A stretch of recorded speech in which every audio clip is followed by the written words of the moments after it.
तुलसी माता की कहानी। सनातन हिंदू धर्म में घर घर तुलसी के पौधे की पूजा की जाती है। इसके पीछे धार्मिक के साथ साथ वैज्ञानिक कारण भी हैं। तुलसी एक बहुत ही सकारात्मक पौधा है। कहते हैं कि तुलसी का पौधा घर में लगाने और पूजा करने से घर के बहुत प्रकार के वास्तु दोष और नकारात्मकता दूर हो जाती है। साथ ही माता लक्ष्मी की हमेशा कृपा बनी रहती है। तुलसी के जन्म के पीछे एक पौराणिक कथा है। एक बार भगवान शिव के नेत्रों से तेजरूपी भयानक ज्वाला निकली, जिसे सृष्टि की रक्षा के लिए शिवजी ने समुद्र में डाल दिया। भगवान शिव से निकले उस महान तेज से एक बालक का जन्म हुआ, जो बहुत ही तेजस्वी और शक्तिशाली था। जल में जन्म होने के कारण उसका नाम जलंधर पड़ा। कालांतर में जलंधर असुरों का राजा बना। जलंधर का विवाह दैत्यराज कालनेमी की पुत्री वृंदा के साथ हुआ। वृंदा परम ईश्वर भक्त और पतिव्रता स्त्री थी। जब भी जलंधर युद्ध में जाता था तब वृंदा पति की रक्षा के लिए भगवान के ध्यान में लीन हो जाती थी और जलंधर पतिव्रता स्त्री के तेज से युद्ध में सुरक्षित रहता था। एक बार स्वर्ग का आधिपत्य पाने के लिए जलंधर असुरों की विशाल सेना के साथ देवताओं से जा भिड़ा। जलंधर के नेतृत्व में असुरों ने देवताओं को पराजित कर दिया और स्वर्ग पर असुरों का राज हो गया। देवतागण भागे भागे देवगुरु बृहस्पति के पास पहुंचे। बृहस्पति के कहने पर देवतागण भगवान विष्णु की शरण में पहुंचे। देवताओं की प्रार्थना सुनकर भगवान विष्णु उनकी सहायता के लिए जलंधर से युद्ध करने गए, पर भगवान विष्णु शिव के तेज से उत्पन्न हुए जलंधर को पराजित नहीं कर सके और उसे वर मांगने को कहा।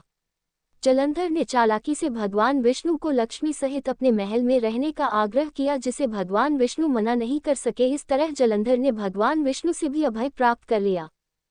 इसके बाद हारकर देवतागण देवगुरु बृहस्पति के साथ भगवान शिव की शरण में गए। देवताओं की सहायता के लिए भगवान शिव जलंधर से युद्ध करने गए, पर भगवान शिव भी उसे पराजित नहीं कर पाए। तब भगवान विष्णु शिवजी के पास पहुंचे और कहा कि हे देव, जो आप अपने ही तेज से उत्पन्न जलंधर को पराजित नहीं कर पा रहे हैं, उसका कारण जलंधर की पतिव्रता स्त्री वृंदा के सतीत्व की शक्ति है। आप जलंधर से युद्ध करें और मैं वृंदा का ध्यान भटकाने का प्रयत्न करूंगा, क्योंकि जलंधर का वध सृष्टि के कल्याण के लिए आवश्यक है। ये कहकर भगवान विष्णु जलंधर का रूप धर के उसके महल पहुंचे। तब वृंदा अपना पति आए समझकर तब छोड़कर उनकी सेवा सत्कार में लग गई। इधर युद्ध में भगवान शिव ने जलंधर का वध कर दिया।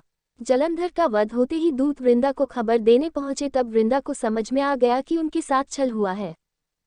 तब वृंदा ने भगवान विष्णु को अपने असली रूप में आने को कहा और उनको पत्थर हो जाने का श्राप दे दिया और स्वयं योगाग्नि में प्रज्वलित होने को उद्यत हुई। पर तभी वहां सभी देवी देवता पहुंचे और माता लक्ष्मी वृंदा से भगवान विष्णु को श्राप मुक्त करने का अनुरोध किया, जिसे मानकर वृंदा ने भगवान विष्णु को तो क्षमा कर दिया, पर स्वयं योगाग्नि में भस्म हो गई। तब उसी भस्म से एक पौधा उत्पन्न हुआ, जिसे तुलसी कहा गया। भगवान विष्णु के उसी पत्थर रूप यानी शालिग्राम से तुलसी विवाह की परंपरा शुरू हुई। आज भी कार्तिक महीने के शुक्ल पक्ष की एकादशी तिथि को प्रतिवर्ष तुलसी विवाह का उत्सव धूमधाम से मनाया जाता है। जहाँ भी तुलसी की पूजा होती है वहाँ लक्ष्मी और नारायण की कृपा सदैव बनी रहती है। भगवान विष्णु को तुलसी अतिप्रिय है, बिना तुलसी के उनकी पूजा अधूरी मानी जाती है।